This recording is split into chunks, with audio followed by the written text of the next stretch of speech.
akan belajar ya atau sharing saja mengenai judul atau topik utamanya adalah tempe jajanan sehat. Nah,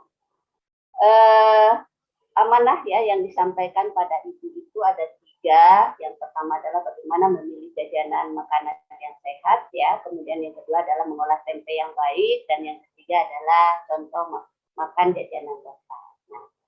Nah, kita lihat ya, mungkin Anda ini sudah ya pernah mengunjungi tempat-tempat ini ya, di mana tempat ini adalah tempat di mana kita memperoleh bahan makanan jajanan ya, mulai dari kantin ya, warung yang menjual begitu banyak jenis jajanan, kemudian pasar ya, pasar tradisional, minimarket ya, mungkin sekarang juga lagi ngetren ya, siswa-siswa itu mengerjakan PR-nya di kafe ya, meskipun dengan protokol kesehatan yang sangat ketat ya. Apa yang dilakukan adalah memilih makanan jajanan.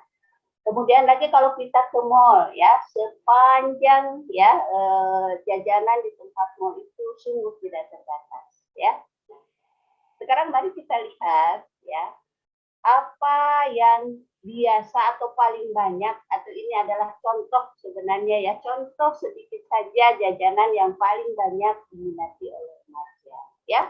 Berbagai apa ini ya, goreng istilahnya ya, ada juga isi sosis, ada isi bakso ya, ada isi keju dan lain sebagainya ya. Donat masih populer, es krim masih populer ya.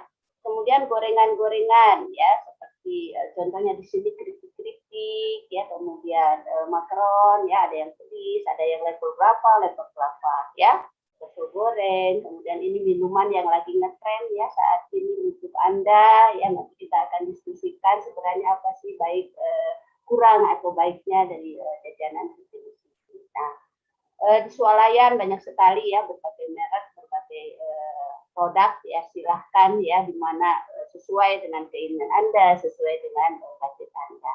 Nah, saya menyambut baik ya, menilai positif itu adanya banyaknya kedai-kedai dari jus ya, mulai dari pinggir jalan raya ya, kemudian jalan-jalan di lorong juga sekarang sudah mulai ada namanya tersedia kedai-kedai jus. Nah, itu adalah gambaran positif ya, gambaran positif dari perubahan gaya pola makan yang bisa kita kembangkan ya.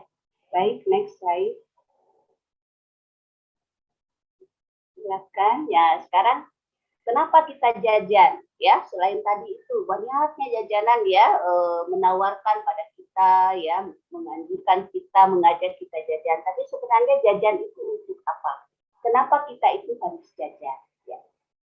Ternyata seperti ini ya, memang tadi kalau kita lihat dari pemaparan pemateri pertama ya Bapak Dr. Nadine, bahwa kalau kita makan baik sesuai dengan isi feeding food itu, satu kali makan saja kita sudah memperoleh 700 kilokalori energi ya. Kalau kebutuhan Anda 2000 sampai 2100 kan itu sudah terpenuhi, sebenarnya tidak perlu jajan ya. Kemudian proteinnya saja sudah 25. Karena tadi contohnya kan ada hewani, ada nabati ya. Padahal kalau kebutuhan Anda misalnya 55 ya, itu sudah melebihi ya, seperti itu. Artinya kalau dilihat dari anjuran makan yang sehat itu sebenarnya jajan tidak perlu ya. Tetapi apakah fakta ya di lapangan seperti itu? Mari kita lihat ya. Ternyata hasil penelitian menunjukkan bahwa makanan jajanan itu memenuhi energi sebanyak 31,6%. Ya, itu dari makanan jajanan. Kemudian pemenuhan protein itu 27,44%. Nah, ini adalah sampai tahun 2018 ya, masih angkanya masih berkisar seperti ini. Sehingga kalau remaja kita tidak jajan, maka peluang ini akan menjadi hilang ya. Akhirnya asupannya menjadi rendah, kemudian masa pertumbuhannya bisa menjadi tidak terisi dengan maksimal ya.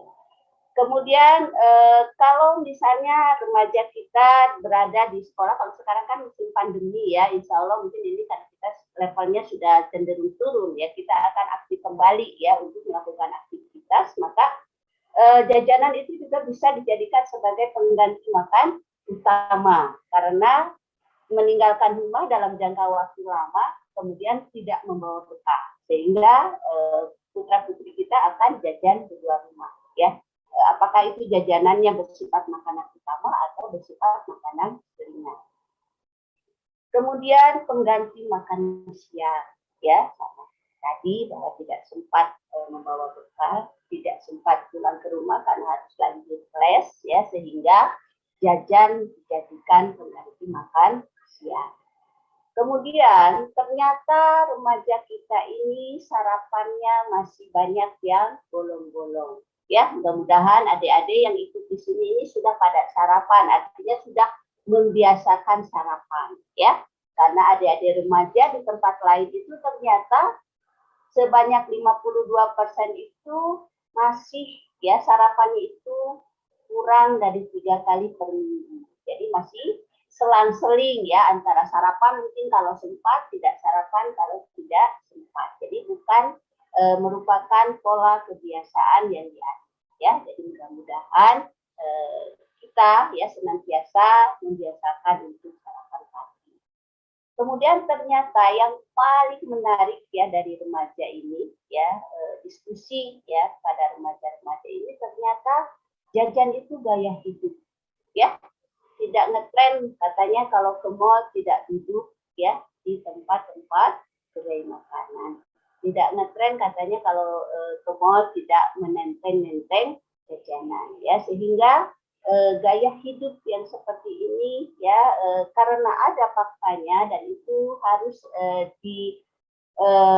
mobilisasi ya sedemikian rupa baik oleh orang tua, ibu bapak guru ya, kami ya akademisi, bagaimana gaya hidup ini menjadi suatu gaya hidup yang membuat remaja kita menjadi lebih baik, lebih sehat ya, dan memperoleh asupan zat gizi sesuai kebutuhan ya.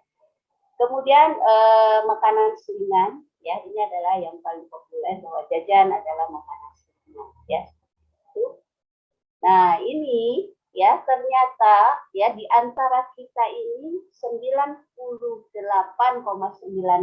siswa itu masih jajan. Ya, di sini di penelitian ini tidak memilah apakah jajanan itu makanan utama misalnya seperti gado-gado, bakso, ya apakah itu dimasukkan sebagai jajanan untuk kelompok ini, tetapi di sini penelitiannya adalah global ya, bahwa remaja kita adalah sebanyak 98 itu memang melakukan kegiatan jajan atau membeli makanan di luar yang mereka bawa atau di luar.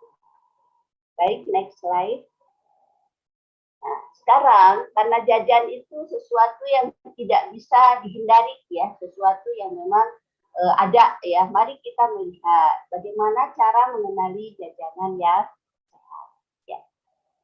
Baik, yang pertama, Ibu ini ambil dari BPOM dan PCAS ya. Saya kira ini adalah bahan ya yang adik-adik sudah peroleh, yang bukunya ada di sekolah ya, karena ini merupakan panduan jajan anak sekolah ya. Silakan nanti kalau ada bukunya dibuka-buka kembali ya.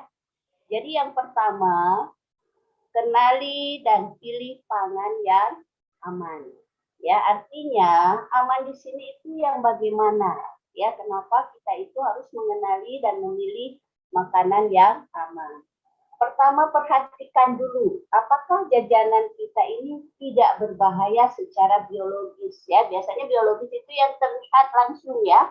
Apakah di dekat jajanan kita ini tidak terlihat semut ya, lalat ya.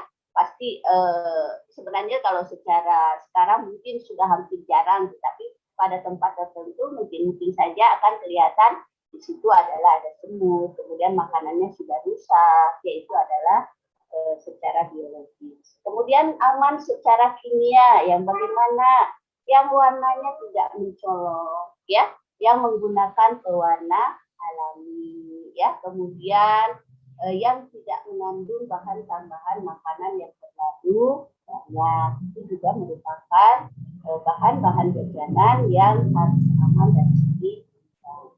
Kemudian harus bersih, ya. Bersih ini tidak hanya pada makanan saja yang terlihat, ya. Mungkin makanannya dikemas dengan baik, disajikan di tempat yang bersih, tetapi dilihat, ya, apakah penjamahnya, ya, atau pedagangnya ini kelihatan bersih tidak, sehat tidak, ya. Jadi kalau meragukan lebih baik kita mencari jajanan yang lain, ya. Kemudian tidak berbau, ya, tidak berbau asam karena misalnya basi. Kemudian setelah kita misalnya terlanjur membeli, oh saya sudah membeli, ketika dirasa kok rasanya berbeda ya, kok rasanya ada yang lain, lebih baik kita tidak lanjutkan mengkonsumsi, ya, dibuang saja. Kemudian yang kedua, jaga kebersihan, perhatikan rasa, warna dan aroma, ya. Nah, tadi kalau kebersihan, ya, mulai dari makanannya, lihat, ya, kalau bersih, alatnya, ya, tempatnya, kemudian pelayannya atau penjamahnya atau penjualnya, ya. Kemudian perhatikan rasa. Nah, kalau remaja biasanya kalau rasanya sudah nyantol, ya, sudah rasa enak, sudah tembus ke dalam hati istilahnya, maka dia akan selalu jajan ke tempat itu, ya. Biasa dikatakan oleh remaja bahwa itu adalah makanan jajanan favorit karena rasanya yang enak, ya. Nah, rasa enak, ya, tentu tidak cukup kalau kita mau mengambil makanan jajanan yang aman, ya. Jadi perhatikan lingkungan sekitar, kemudian warna tadi itu sudah mengajak Anda untuk memilih warna yang tidak terlalu menyolok, ya. Kenapa? Karena warna yang menyolok biasanya kalau di hasil penelitian di kampus kami itu biasanya positif dengan kodamin putih, ya. Jadi hati-hati. Kemudian dari aroma, ya, aroma tentunya Anda sudah tidak diragukan, ya, kemampuannya dalam memilih aroma makanan yang cukup baik, ya. Kemudian konsumsi air yang cukup, ya. Nah, patokan dulu di sini, ya. Konsumsi air yang cukup tadi dianjurkan minimal 8 gelas sehari, ya. Artinya kalau 1 gelas 200 ml itu baru 1.600 ml, ya. Kebutuhan kita sekitar misalnya 2.000, ya, per hari. Nah, maka boleh kalau Anda merasa kurang, boleh Anda memilih jajanan yang ada airnya, ya. Misalnya jajanan boleh sirup atau sirup, tetapi sekarang ternyata kita ini, Bu, katanya kita tidak boleh dibatasi, ya, makanan yang manis, asin dan lemak. Oh, bagus, itu sangat luar biasa pemahaman Anda. Kalau begitu, mari kita yang cair-cairnya itu dijadikan jajanan dalam bentuk jus, ya, dalam bentuk jus tanpa gula. Itu sangat enak sekali karena kita bisa merasakan rasa makanan yang asli dari sumber buahnya yang kita pilih, ya. Atau misalnya masih kurang ketika kita memilih misalnya, ya, makanan berkuah, ya, misalnya apa, ya, kalau jajanan masih kelompok jajanan misalnya bakso, ya, airnya di konsumsi, ya, tapi mungkin tentu tidak sampai habis, ya. Karena kenapa? Karena air kuah bakso kan cenderung mengandung natrium yang tinggi, ya, garam yang tinggi, sehingga kita harus mulai berlatih untuk mengurangi. Baik, slide. Kemudian yang tadi, ya, batasi konsumsi makanan cepat saji, ya, bukan tidak boleh, ya. Makanan cepat saji biasanya mengandung energi yang cukup, tetapi karena sumbernya, ya, sumber bahan yang dibuat untuk makanan cepat saji itu cenderung tidak mengandung gizi sehingga cenderung tinggi kalori, tinggi lemak, miskin akan vitamin dan mineral, ya. Kemudian batasi juga makanan ringan seperti tadi misalnya, ya, makaron, ya, keripik, kemudian kerupuk-kerupuk, ya, kemudian banyak sekali jenis-jenis jajanan ringan yang dijual dengan produk-produk industri. Itu juga harus dikurangi. Kenapa? Karena itu tadi, ya, kandungan natrium yang sangat tinggi sehingga dikhawatirkan ya pada usia 30 ya 35 40 Anda mulai mengalami misalnya peningkatan tensi, kemudian mengalami misalnya beberapa gangguan diakibatkan oleh pola makan tinggi ya. Batasi gula. Kenapa gula? Gula itu energinya cukup tinggi ya, sehingga kalau kita tidak membatasi gula ya khawatir akan disimpan sebagai cadangan energi dan nanti berdampak pada peningkatan berat badan ya. Padahal tadi dianjurkan di gizi seimbang itu harus selalu mengontrol berat badan ya. Kemudian garam ya, tadi itu sudah sampaikan beberapa alasannya, dan kemudian lemak ya. Lemak ya untuk masa pertumbuhan itu memang boleh sampai 30% dari total kebutuhan energi ya, tetapi pilihlah lemak yang tidak tinggi ya. Lemak yang bersumber pada sumber bahan pangan nabati, ikan, itu banyak asam lemak tidak ya. Kemudian batasi makanan dan minuman yang berkandung ya, karena pada dasarnya ya kalau warnanya itu terbuat dari bahan pangan alami ya, misalnya ekstrak dari buah naga, ekstrak dari kulit rambutan ya, kemudian ekstrak dari beberapa jenis sayur ya, misalnya ada sayur sawi itu bagus sekali ya, kemudian dari suji dan lain sebagainya. Tetapi kalau kita tidak bisa memastikan bahwa pewarna ini tidak terbuat dari bahan pangan yang alami, sebaiknya kita berlatih diri untuk membatasi, dan lama-kelamaan kita akan menggunakan. Ya.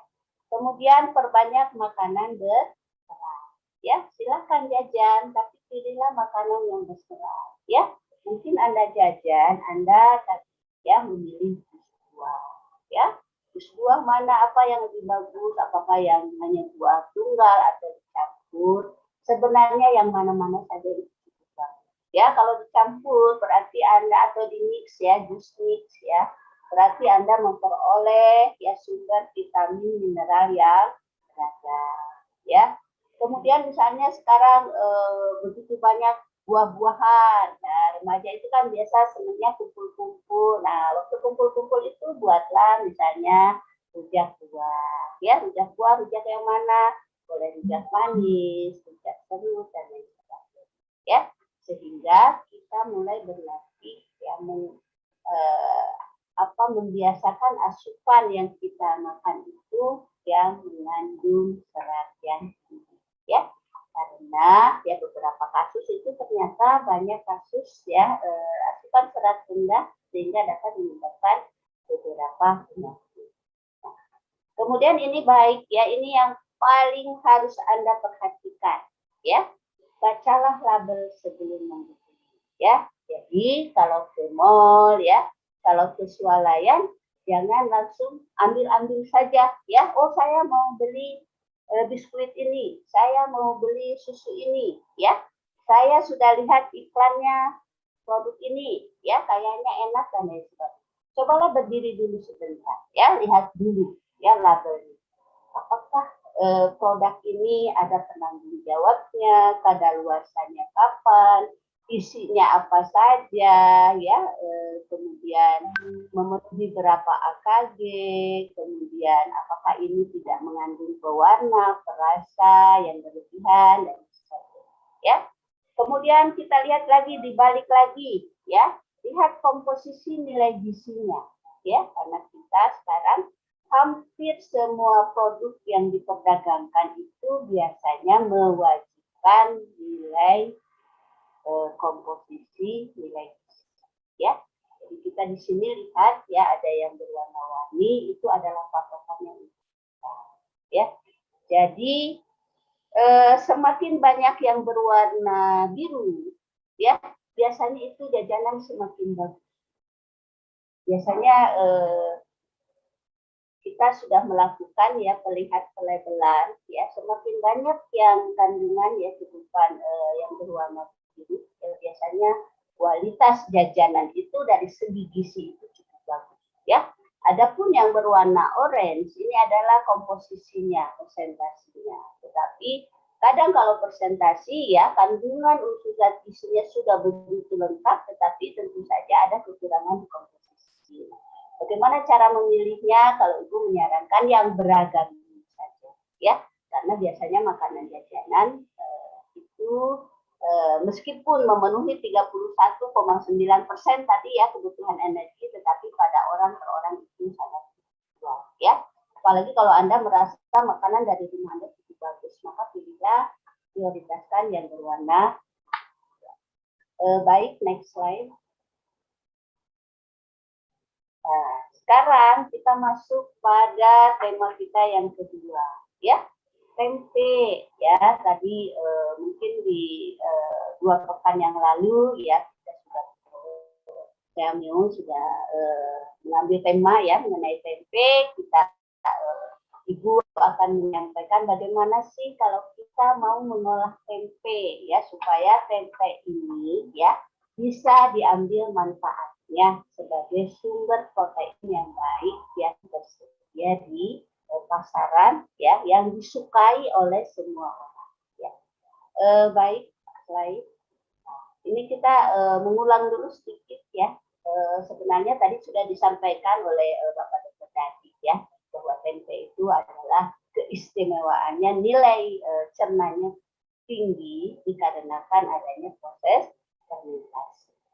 Kemudian nilai daripada energi tempe itu ya per 100 gram itu cukup tinggi dengan komposisi protein 10% dari nilai energi pada tempe ya 200 dengan ya. Jadi tempe ini ya bahan pangan yang siapapun ya bisa beli dimanapun bisa ada ya, tetapi ternyata kalau dilihat dari unsur zat gizinya ya kita lihat sangat lengkap ya dengan komposisi yang cukup bagus ya, dimana kita melihat di sini ya ada seratnya ya yang penting untuk kita ya, kemudian lemaknya juga tidak ya tinggi, kemudian proteinnya.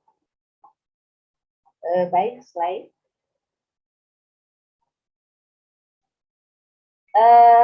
Ini adalah tempe yang baik. Ya, bagaimana kalau adik-adik, oh saya mau acara mau masak-masak tempe, ya. Tentunya kita harus tahu dulu, ya, tempe yang baik itu seperti apa, ya. Tempe yang bagus, coba dilihat, ya, teksturnya itu harus padat dan tidak mudah hancur, ya. Jadi ada kan tempe yang kelihatannya yang padat, ada juga tempe yang kayak kosong-kosong ya, kebanyakan jamurnya. Sebaiknya pilihlah yang padat, ya. Kemudian boleh dicium, ya. Biasanya sih tempe tidak dicium dekat di hidung juga mulai terasa bau raginya ya, bau jamurnya. Ya, kalau ada bau-bau langu sedikit memang itu sifat daripada tempe, tetapi kalau sudah ada bau asam berarti itu tempe sudah dibuat lama ya, karena tempe yang bagus itu setelah proses fermentasi selesai ya besok diedarkan ke pasaran, besok lagi sudah mengambil tempe yang baru ya. Jadi kalau tempe yang dibiarkan bermalam apalagi di tempat terbuka ya biasanya sudah ada unsur-unsur nilai gizi yang hilang, bahkan sudah mulai nampak kerusakan ya. Kemudian warna kedelai kuning ya, khas seperti kacang kedelai ya, dan jamur pada tempe berwarna putih ya. Jadi adik-adik pilihlah tempe yang seperti ini ya. Ada juga ya jenis tempe di pasaran yang campur ya, sekarang ya ada jagung ya, juga tempe dan sebagainya. Tetapi pastikan kalau Anda mau memilih tempe yang bagus, pilihlah tempe kedelai yang memang kelihatan butir kedelai. Ya. Kemudian BSM ya, ini adalah standar nasional untuk tempe, itu sudah mengeluarkan lisensi ya, bahwa pada produk tempe yang baik itu tidak boleh ada cemaran yang maksimal hanya 10 ya. Kemudian proteinnya ya minimal 15 ya. Berarti kalau tempe yang proteinnya di bawah 15 berarti tempe itu tidak mengandung atau tidak dijadikan sebagai tempe yang baik menurut ya. Kemudian bau, warna dan rasa itu harus normal dan baik, silahkan slide. Nah, ya, mari kita sekarang mulai pada pengolahan. Ya, yang pertama pasti ini adalah yang paling populer, ya, menggoreng, ya. Sekarang anak SD juga sudah terampil menggoreng kalau hanya menggoreng tempe, ya. Apalagi misalnya Anda ya sudah remaja putri, ya mungkin di sini juga ada remaja putra, ya, bukan berarti putra tidak boleh memasak, harus tahu memasak, ya. Ini adalah menggoreng. Tolong diperhatikan pada saat menggoreng karena kita ini akan mengambil manfaat dari apa yang kita goreng, ya. Pemanasan pada suhu 60 derajat sampai 90 derajat, ya, akan terjadi denaturasi, yaitu perubahan struktur protein pada tempe, di mana hanya tersisa struktur primer dan ini meningkatkan nilai cerna. Ya, jadi menggoreng pada suhu di bawah 90 derajat Celcius itu meningkatkan nilai cerna protein. Ya, artinya protein dari tempe itu akan kita peroleh secara maksimal. Nah, bagaimana Bu? Kan kita kalau memasak itu tidak menggunakan alat pengukur suhu, ya. Lihat dari asapnya, ya. Biasanya kalau 90 derajat Celcius, yaitu kalau kita mengolah dengan menggunakan api dari gas, ya, atau kompor minyak tanah, kecuali dengan yang api dari kayu bakar, ya pasti berasap, ya. Uap asapnya itu belum terlihat, ya. Nah, kalau sudah terlihat uap asap ke atas, maka harusnya Anda matikan saja, karena itu pasti sudah di atas 90 derajat dan akan mengakibatkan terjadinya reaksi Maillard. Ya, yang mana itu reaksi Maillard? Jika suhu tinggi, ya, akan membentuk kompleks kovalen atau bahannya sudah teroksidasi dan itu akan menurunkan nilai cerna protein. Ya, belum gosong ini, tetapi nilai cerna proteinnya sudah berkurang. Ya, ada penelitian yang menunjukkan nilai cerna proteinnya sudah kurang hampir 42%. Jadi kalau satu potong tempe misalnya proteinnya hanya 10 gram, ya, 42, anggaplah rata-rata, ya, misalnya sampai 50, berarti hanya sisa separohnya, hanya sisa 5 gram saja. Gara-gara kita memasaknya pada suhu yang terlalu tinggi. Nah, ini contoh bagus, ada penelitian yang sangat bermanfaat ya untuk kita, ya, bahwa penggorengan dengan suhu 95 derajat selama 7 menit, ya, artinya seperti bolak-balik, ya, sambil dibolak-balik dengan potongan 3 kali 5 kali 2 cm akan menghasilkan rasa yang enak, aman, dan mutu kimia yang baik, serta mikrobiologi dan kandungan zat gizi yang sudah tidak, ya, artinya masih aman. Nah, lihat potongannya, ya, 3 cm, ya, panjang, ya, lebar 5 cm dan tinggi 2 cm. Nah, kalau kita misalnya menggoreng tempe dalam keadaan tipis, ya, dengan suhu seperti ini tentunya akan merusak, ya, kadar protein pada tempe.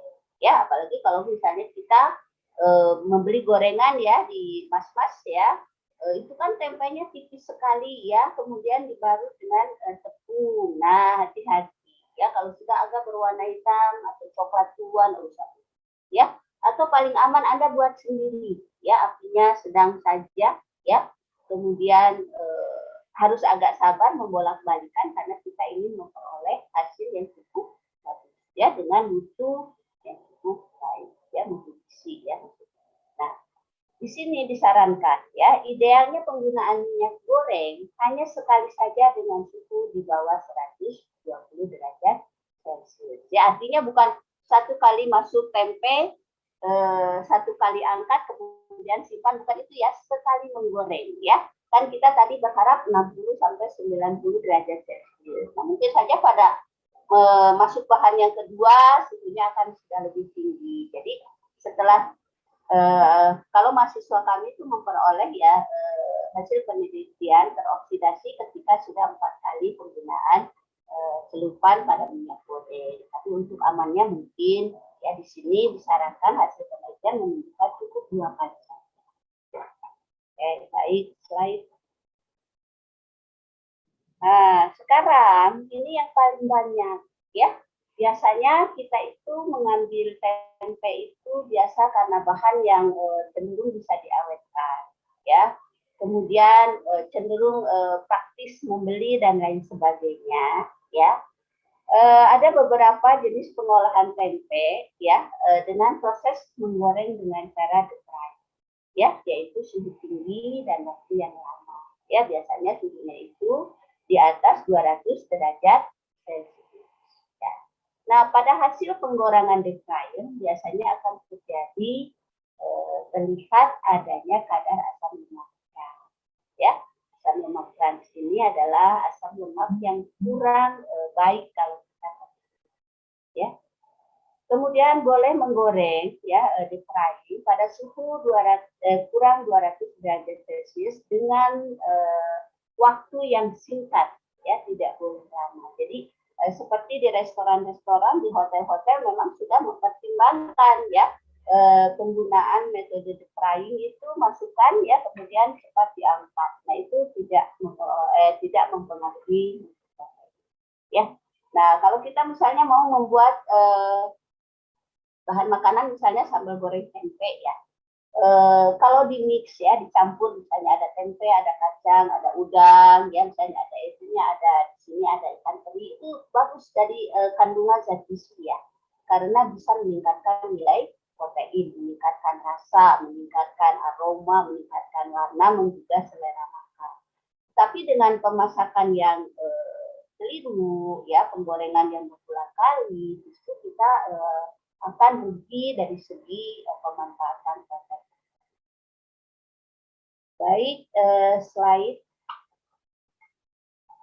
Nah, ini kita lihat, ya ini ada hasil penelitian. Kita bandingkan, ya mutu protein dan lemak dari bahan ya tempe yang direbus, digoreng dan dalam keadaan tempe segar ya, tanpa diperlakukan pengolahan. Ya, kalau dalam keadaan segar itu rata-rata tempe itu ya nilai proteinnya 13,8. Ya, ini adalah sampel yang digunakan pada penelitian ya. Padahal tadi kita sudah berbicara kalau yang bagus itu 100 gramnya harus sekitar 20 ya, karena BSN menunjukkan di atas 15. Nah, kalau dia direbus ya, direbus itu akan meningkatkan mutu protein karena tadi terjadi denaturasi menjadi 17,05. Jadi meningkat sekitar 4 gram. Kalau digoreng meningkat tetapi tidak sebanyak yang di ya. Nah, kalau kita mengambil ya prinsip ini, maka kalau kita mau memperoleh protein yang tinggi dari tempe, maka tempe ini kita buat direbus. Direbus di sini bukan berarti didikan air dicelupkan ya ke itu terus kemudian kita makan. Tidak ya, setelah direbus tentunya kita akan memanipulasi rasa, warna, aroma dengan bumbu. Ya, misalnya contohnya di sini ya ada burger tempe. Ternyata ini tempenya dari resepnya itu dia direbus dulu, ya kemudian dihancurkan, naikkan dibentuk ya dikasih telur dibentuk, kemudian naikkan di atas teflon hanya sekitar 2 menit satu balikan. Artinya ya tempe rebus sudah bisa dijadikan bahan pembuat burger. Ya.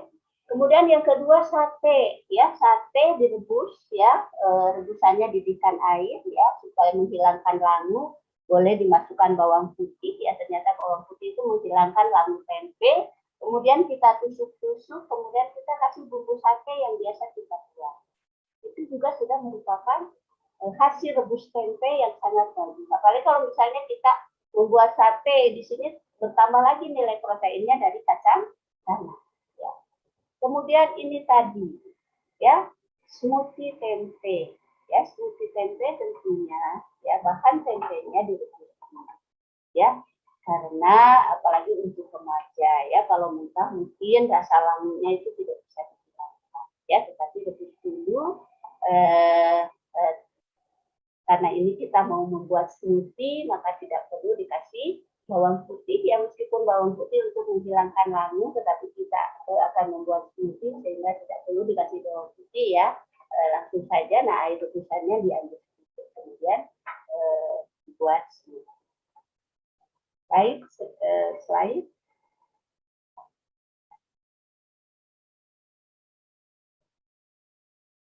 Ya, ini juga ya Ibu ambil dari hasil penelitian. Nanti lihat ya di akhir slide ada beberapa sumber hasil penelitian yang sampaikan di sini. Ya, di sini pembandingan antara pemanggangan dan pengukusan tempe. Ya, pemanggangan dengan pengukusan tempe ada beberapa persamaan dan ada juga yang berbeda. Ya. Jadi pemanggangan akan meningkatkan kadar lemak, ya. Kenapa? Kadar tempe juga kan terbuat dari kedelai yang mengandung asam lemak, ya. Ketika dipanggang itu asam lemak akan berpecah sehingga akan bisa membentuk asam lemak yang bisa memperkaya ya atau meningkatkan kadar lemak pada tempe, ya. Kemudian menurunkan kadar air, tetapi pada pengukusan akan meningkatkan kadar air. Jadi ini di sini ya mengajak kebijakan kita ya. Kalau kita mau misalnya menggunakan tempe ya dengan hasil olahan yang disimpan, misalnya mengolahnya pagi, kemudian jarak 3 jam lagi kita akan makan, maka bagus digunakan pemanggangan. Tetapi kalau misalnya mau segera dikonsumsi, baik dilakukan pengukusan ya, karena melihat dari segi kadar air. Ya, karena kadar air biasanya cenderung akan mengundang bakteri kalau tidak segera dikonsumsi. Ya. Kemudian memanggang dan mengukus juga ternyata kedua-duanya dapat menurunkan kadar protein. Jadi sama saja. Ya. Kemudian sama dapat menurunkan aktivitas antioksida. Ya. Jadi antara pemanggangan dan pengukusan ya Ibu lebih menyarankan kapan sih tempe hasil olahan Anda itu mau dikonsumsi ya.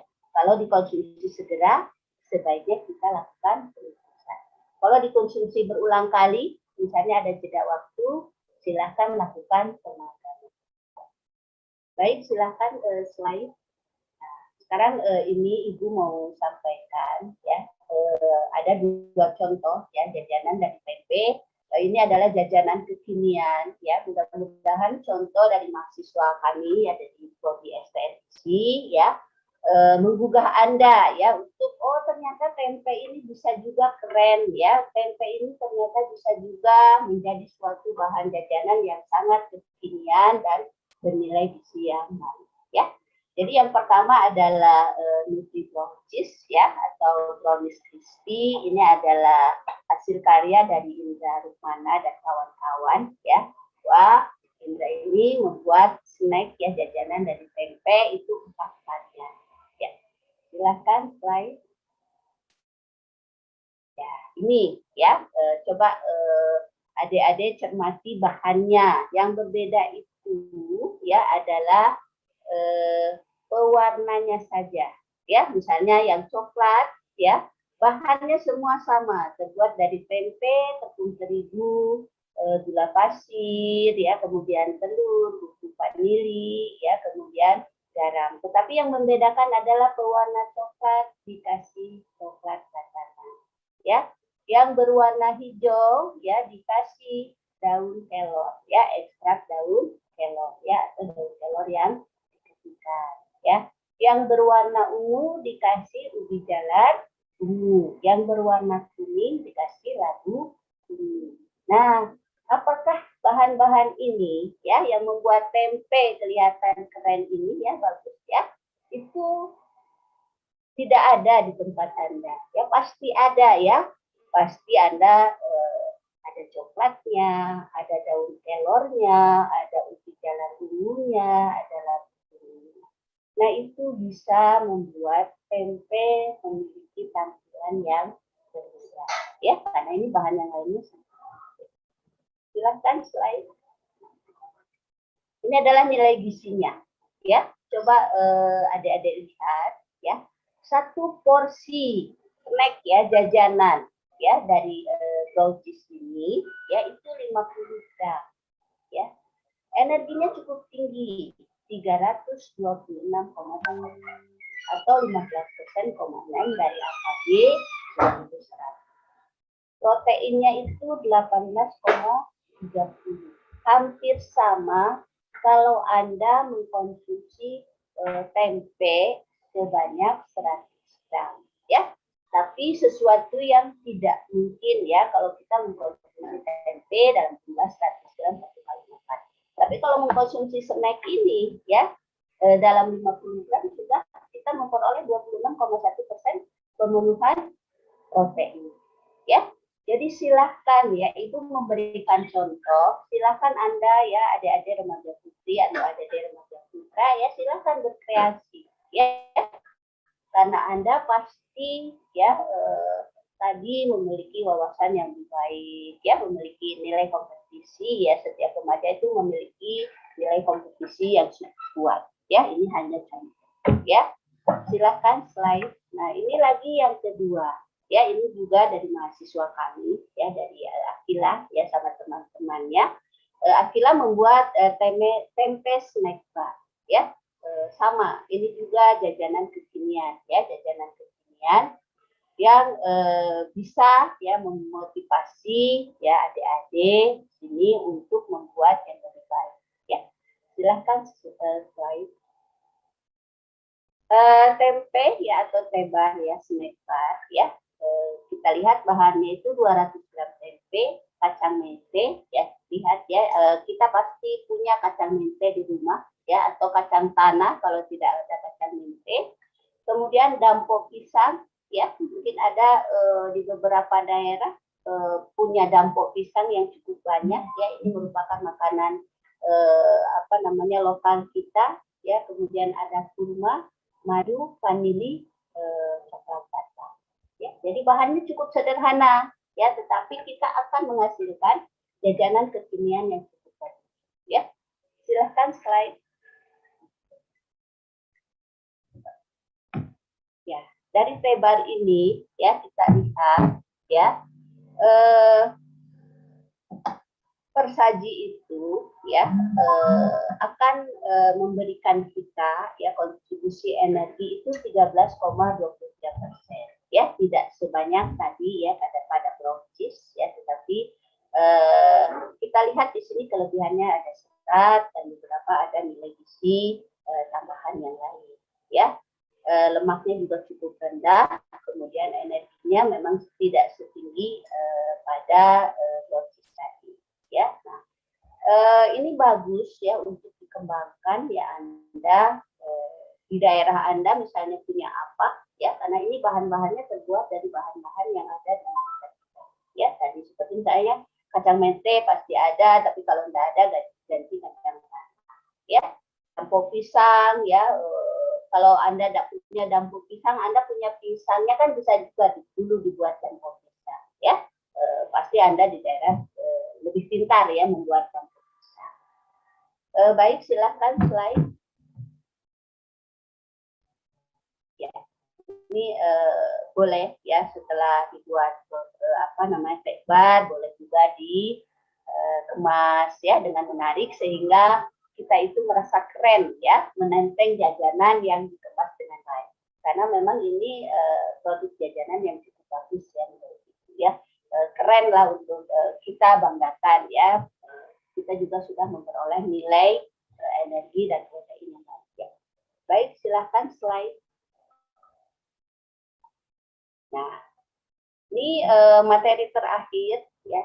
Ibu mau mengajak adik-adik remaja ya lebih mengeksplor cita-cita atau keinginan atau mengundang Anda untuk berpikir jauh. Kira-kira saya mau membuat jajanan dari pangan lokal yang ada di sekeliling saya itu apa? Ya, ini adalah contoh-contoh yang ada pada kami yang mudah-mudahan ini bisa menggugah atau meningkatkan keinginan Anda membuat proyek. Ya. Baik ya, kita secara bebas ya, kita itu secara bebas boleh menggunakan apapun ya sumber protein untuk jajanan lokal. Ya, boleh tadi ya sudah disampaikan oleh Bapak Dr. Nadimin bahwa sumber protein itu ada dua kelompok besar ya, hewani dan nabati. Ya, apapun jajanan ya yang dibuat ketika kita memasukkan unsur sumber protein hewani maupun nabati itu akan nanti pada kandungan protein. Ya, oke, baik, silakan slide.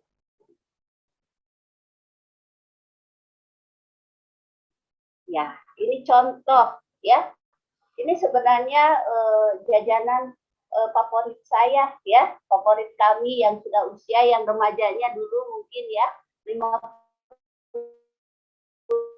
40 tahun yang lalu ya remaja ya juga masih kok ya remaja kolot ya istilahnya, tetapi kalau ibu sampaikan ini karena sekarang kan barongko itu ternyata anak remaja juga banyak yang suka ya, tetapi dengan beberapa modifikasi ya. Kenapa ibu mengatakan barongko remaja suka? Karena di kafe-kafe itu masih sering lihat remaja ya sambil mengerjakan tugasnya itu memesan barongko, tapi barongkonya bukan yang daun tetapi barongko yang iris ya, yang sudah dibentuk sedemikian rupa ya.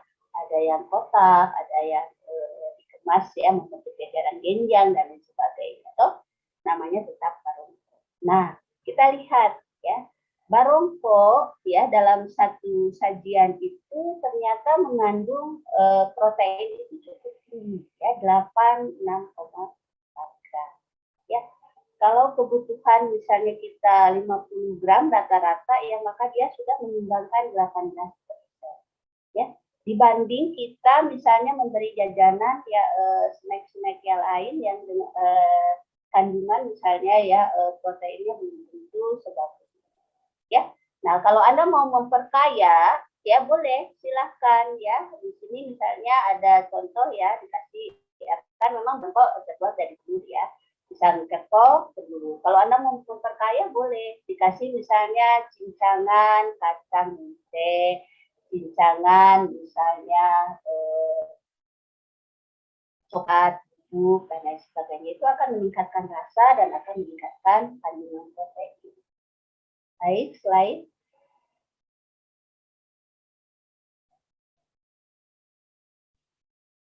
Silahkan slide. Ya, yang kedua, ya, ini siapa yang tidak suka dengan kote, ya?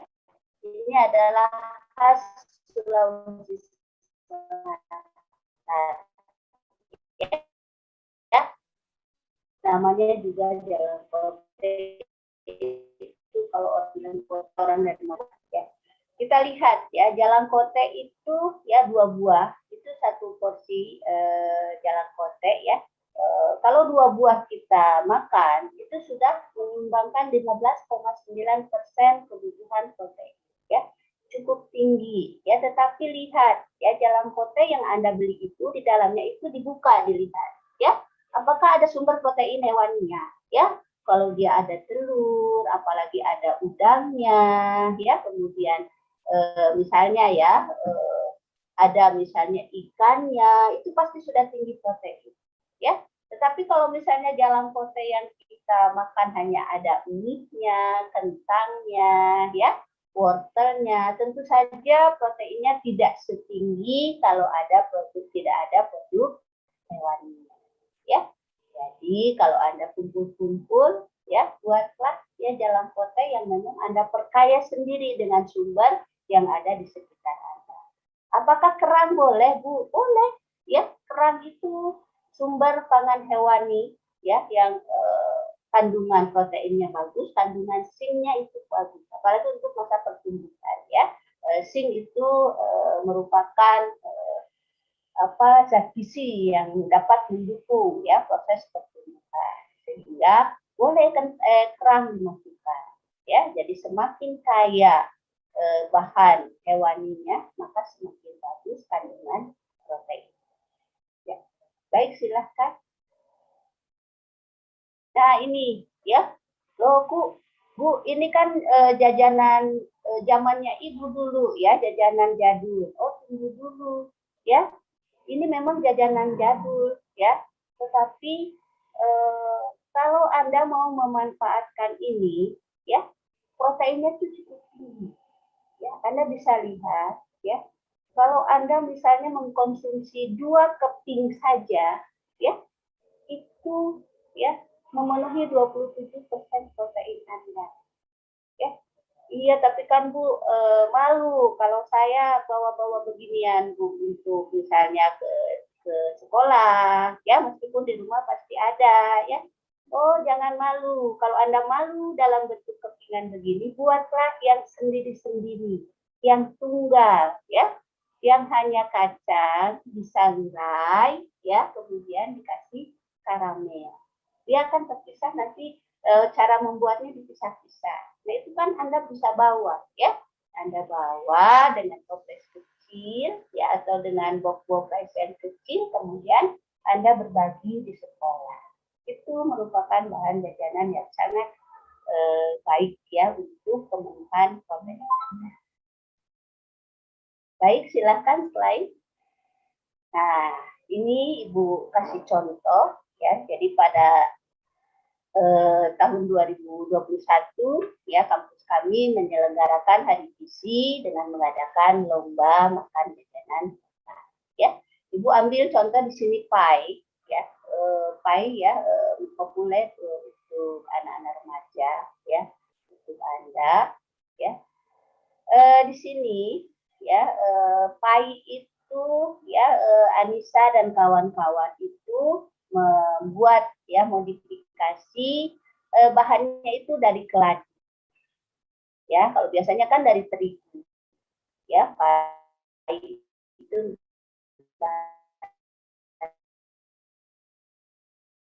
dasarnya terigu, ternyata kawan membuat dari keladi. Nah, hasilnya cukup bagus. Ya, cukup bagus ya kalau kita lihat dari kandungan energinya ya satu porsi itu dua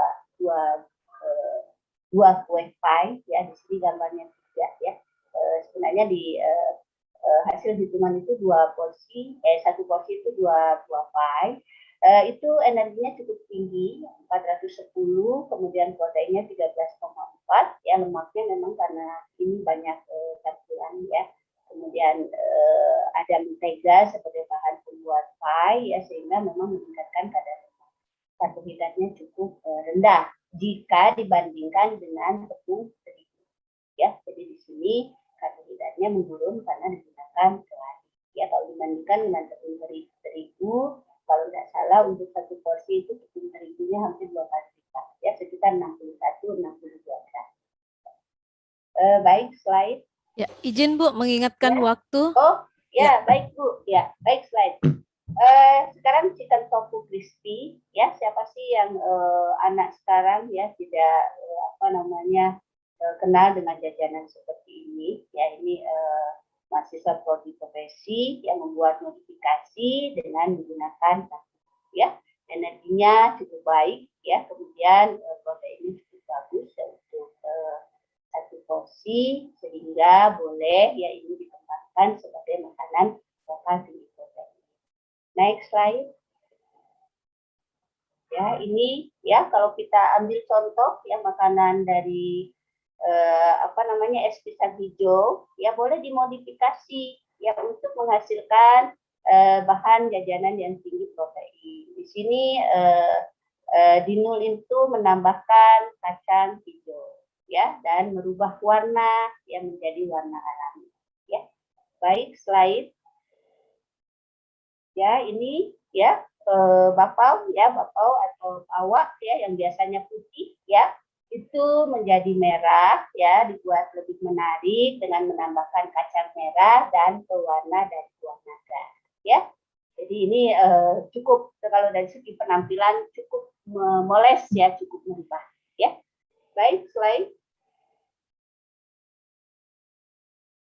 Ini ya siapa yang tidak kenal pastel ya boleh ya pastel Anda modifikasi di sini mahasiswa prodi profesi memodifikasi pastel dengan menggunakan sukun ya bahan pembuat kulitnya itu dari sukun ya yang diperkaya dengan beberapa bahan yang dapat meningkatkan kandungan zat gizi. Nah, kalau di tempat Anda banyak sukun, ya sukunnya jangan hanya digoreng saja, ya, tapi cobalah buat misalnya pastel atau bola-bola, di dalamnya diisi, boleh isi bakso, boleh isi sayur, ya, untuk memenuhi pemenuhan kebutuhan protein dan pemenuhan kebutuhan sayur. Baik, mungkin hampir habis. Silahkan ini ya contoh, misalnya boleh ya pewarna. Ya tadi kita mengatakan bahwa pilihlah bahan makanan jajanan dengan pewarna yang alami. Ya ini ternyata buah naga itu kalau dijadikan pewarna dalam suatu bahan makanan jajanan itu akan menghasilkan bahan makanan jajanan yang cukup menarik ya, disertai dengan kandungan energi, protein, ya, mineral dan vitamin. Baik, silahkan. Ini ya muffin pisang, ya. Kalau Anda mau membuat muffin, kan ini cukup mudah ya. Pasti remaja-remaja juga sudah familiar dengan membuat muffin. Silahkan ya, kita Makassar ini ya, Sulawesi Selatan itu kaya akan pisang dengan berbagai jenis buah pisang. Ya, jadi silahkan Anda mengeksplor pisang-pisang yang ada di sekitar kita ini menjadi bahan jajanan yang akan kita pakai dalam menggeser bahan makanan jajanan yang kurang ya bermanfaat untuk kesehatan. Baik, slide. Nah, ini adalah inovasi ya jajanan lokal yang sudah dikembangkan oleh mahasiswa kami ya. Jadi Dinul ini mengembangkan anggur laut ya untuk dijadikan makanan jajanan ya, kalau menurut Ibu ini sungguh inovasi yang sangat bagus ya. Siapa tahu di tempat Anda ya ada suatu bahan yang belum diangkat ya, itu harapan Ibu ya, dengan memberikan contoh ini Ibu berharap oh di saya itu ada bahan makanan misalnya namanya A, belum terkenal, saya mau kasih booming ya, saya mau kasih viral ini makanan, silakan Anda modifikasi ya. Baik, slide. Nah ini ya dari lawi-lawi ternyata serat pangannya tinggi ya, 30-40%, kadar airnya tinggi karena dia memang sejenis rumput laut ya, kemudian sumber protein yang rendah lemak dan mengandung asam folat, tiamin dan asam askorbat yang cukup bagus. Jadi sangat cocok untuk remaja dalam menghindari anemia. Ya, ini jenisnya seperti ini, dibuat kayak keripik-keripik. Ya, jadi dibuat sejenis keripik, kemudian ada tambahan. Ya.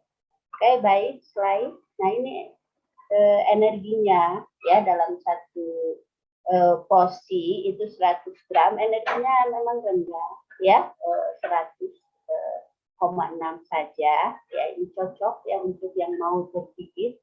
Kemudian proteinnya tinggi, 10% dari energinya ya, karena 9,47, kemudian lemaknya rendah 3 gram saja, karbohidratnya cukup rendah. Baik, silahkan slide. Ini secara keseluruhan ya, vitamin A, vitamin B, B3, vitamin C, kalsium, fosfor ya, zat besi ya, kalau kita lihat zat besi ini bisa memenuhi kebutuhan 20,38%. Ya, jadi kandungan dari jajanan lawi-lawi ini kalau Anda mau pakai ya untuk pemenuhan protein dan zat besi ini cukup bagus ya. Kemudian seratnya ya cukup tinggi, 10,35%. Ya. Baik, saya kira ini yang Ibu jadikan bahan ya motivasi Anda dalam mengembangkan jajanan lokal. Ya. Baik, terima kasih. Assalamualaikum warahmatullahi wabarakatuh.